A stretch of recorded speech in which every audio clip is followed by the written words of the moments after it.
Welcome to the deep dive. We're all looking for ways to, learn effectively, and today we're tackling a classic, William H. Danforth's I Dare You, originally from 1931. It's quite a book. Not just tips, it's a whole philosophy for personal growth, really pushing you to challenge yourself. Absolutely. And the foreword sets the stage, doesn't it?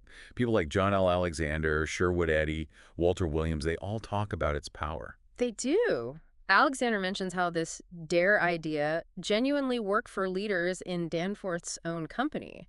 These weren't just abstract concepts, they were principles put into action. And Eddy's question, what are you going to do with it? It just hits you right away. This isn't passive reading. No, it demands engagement.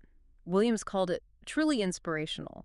At its core is this fourfold program: physical, mental, social, and spiritual development. A holistic approach then, looking at the whole person. Exactly. It promises a kind of integrated self-improvement. Some of the ideas might even surprise you. Okay, let's get into it. Danforth starts with these 3 dares from his own life. Yeah. The first one goes back to his childhood. That's right. His teacher, George Warren Krall. Danforth was apparently a bit sickly, and Krall didn't just suggest getting healthier, he dared him. Dared him? How so? Dared him to become the healthiest boy in class.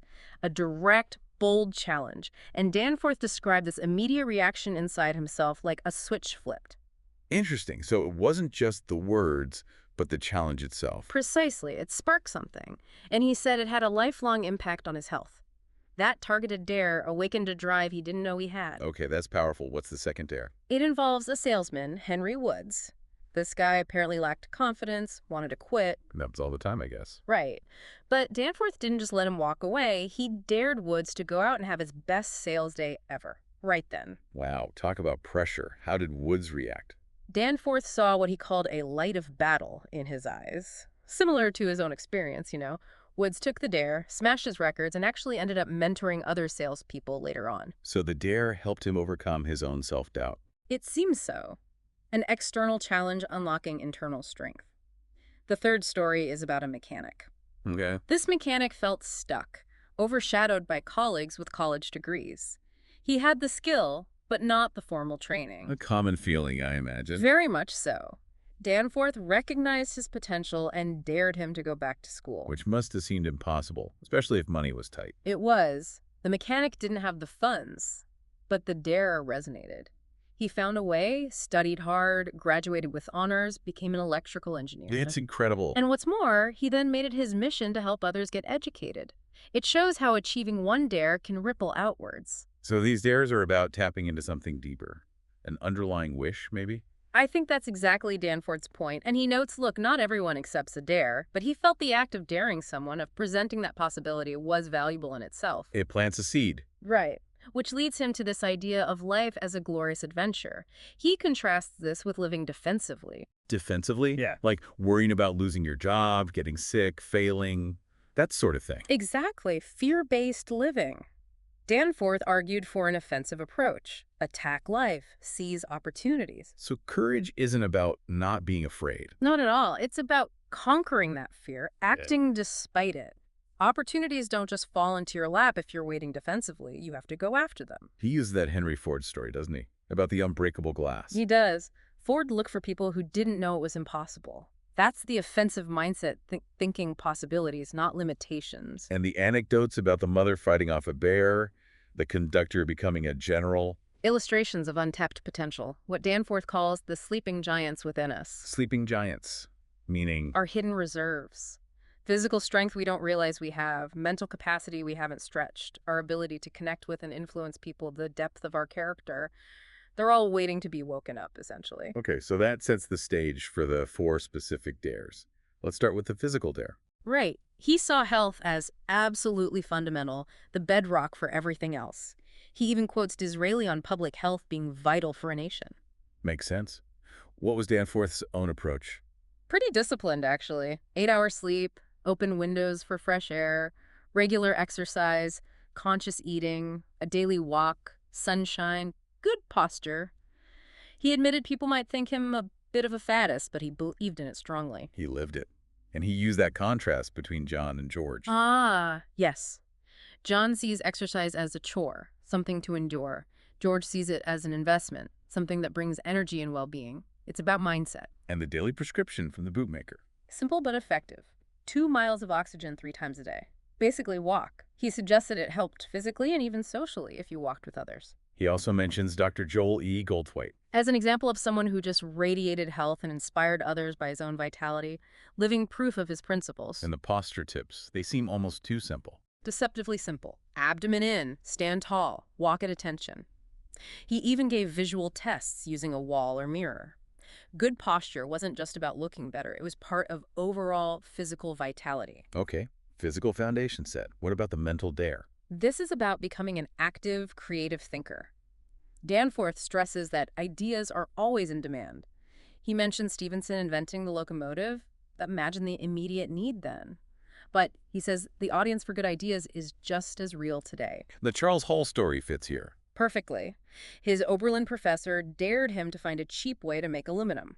Hall took the dare, made the discovery, and it led to huge industrial changes and significant philanthropy back to Oberlin and elsewhere. It highlights how a specific mental challenge can lead to breakthroughs. Absolutely. Danforth contrasts physical adventure with the deeper thrill of mental discovery. Lifelong learning is key. He mentions Theodore Roosevelt reading constantly, even late in life, and recommends adeptness, The Art of Thinking. He seems fascinated by inventors. Kettering, for instance. Charles Kettering, yes.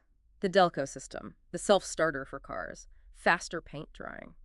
Kettering's genius was partly in questioning why things couldn't be done differently, looking for answers in unexpected places. Like the Serbian shepherd boy, Michael Pupin. Another great example. Pupin applied something he learned as a boy, how sound travels through the ground to solve problems in long-distance telephone communication, seeing the ordinary in an unusual way.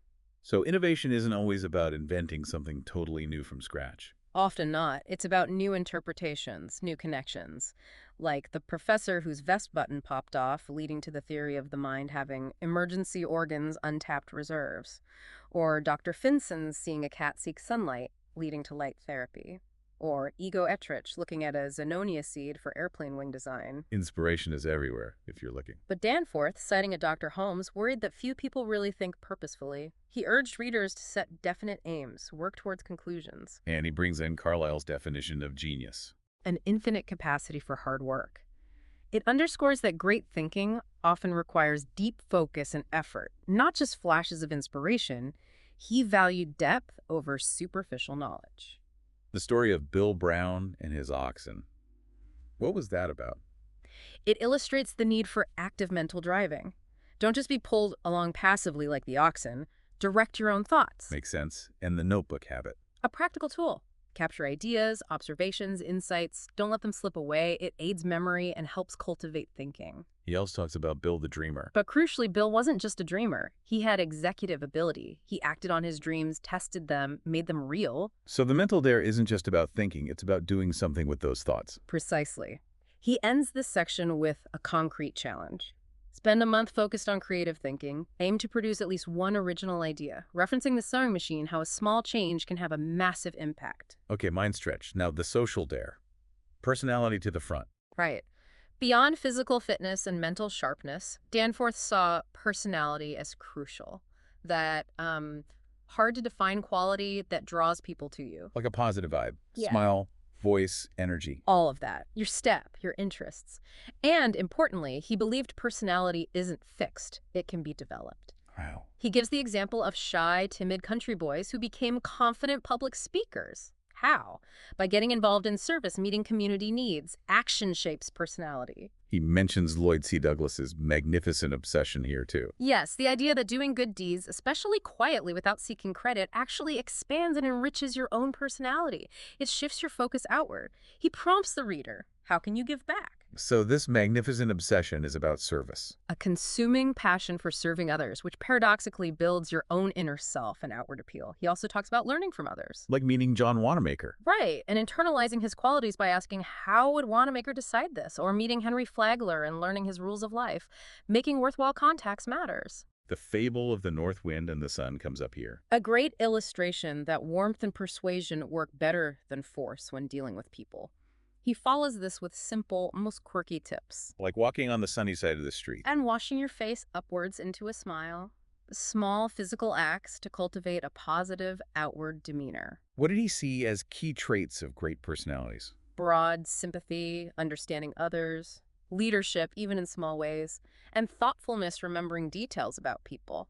Again, the notebook comes in handy here. Community service seems central, too. The Good Turnbean Society. It sounds a bit quaint now, but the principle is about consistently looking for opportunities to do good for others. And a core idea: treat everyone the same, high or low status. That's a mark of true character. He uses migrating ducks as an analogy. Driven by an inner urge, right? He connects that irresistible drive to having a magnificent obsession for service. And the punchline for the social dare: Is that sharing these qualities actually makes them stronger in you. exactly. Generosity, friendship, service, they grow as you give them away. Actively cultivate friendships through genuine giving. Okay, physical, mental, social. That leaves the spiritual dare. Which Danforth saw as the engine, the driving force for everything else, the spirit that keeps you growing. He tells the story of young Jimmy on the Great Trail, body failing, but spirit strong, And the Hindu legend about Brahma. hiding divinity inside humans themselves. The idea that ultimate fulfillment comes from looking inward, exploring that spiritual core. Some people might, balk at talking about the spiritual side. Danforth anticipates that, but he insists it's essential for a complete life. He quotes Sir Wilfrid Grenfell, the famous medical missionary, What did Grenfell say?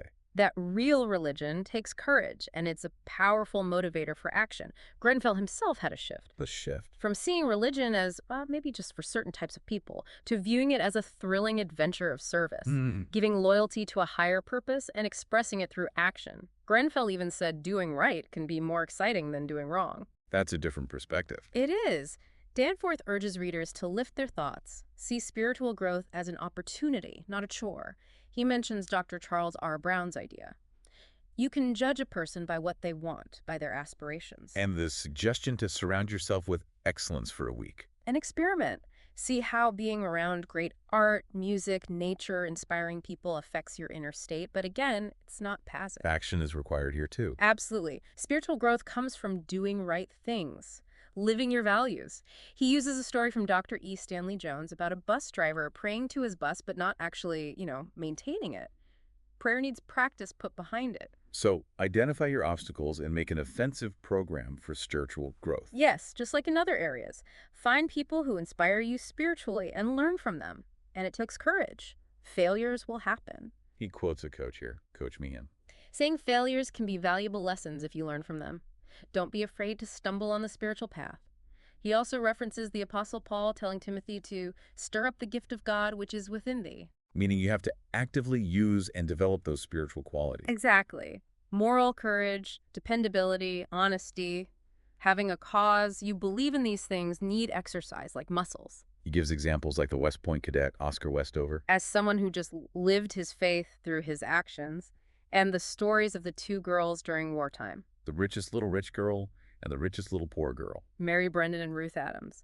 Both completely dedicated themselves to service, driven by a consuming passion for their cause. It shows the power of that spiritual commitment. And again, the idea of sharing. Spiritual strength is unique, he says, because it increases the more you share it. He references Dr. Stocking.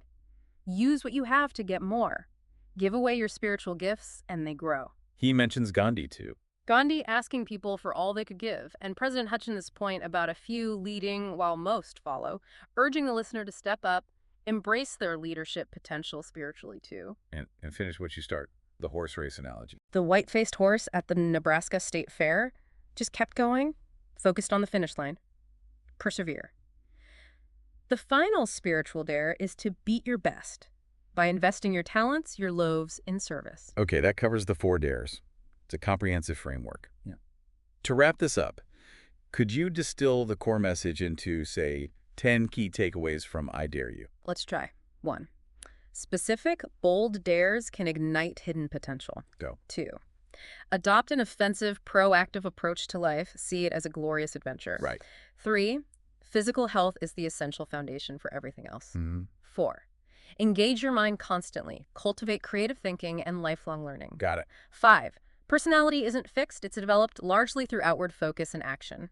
Okay. 6. Serving others selflessly, the magnificent obsession enriches your own life profoundly. 7.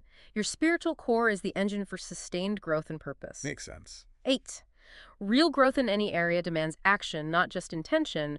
Put ideas and values into practice. 9. Persevere through challenges and learn from setbacks in all 4 areas. Good one. And 10. Sharing your strengths, physical vitality, ideas, social warmth, spiritual conviction actually amplifies them. 10 great points. Yeah. So as a final thought for our listeners, reflecting on those 10 takeaways, which area feels like it's calling for a dare right now in your own life? It's a powerful question to ask yourself.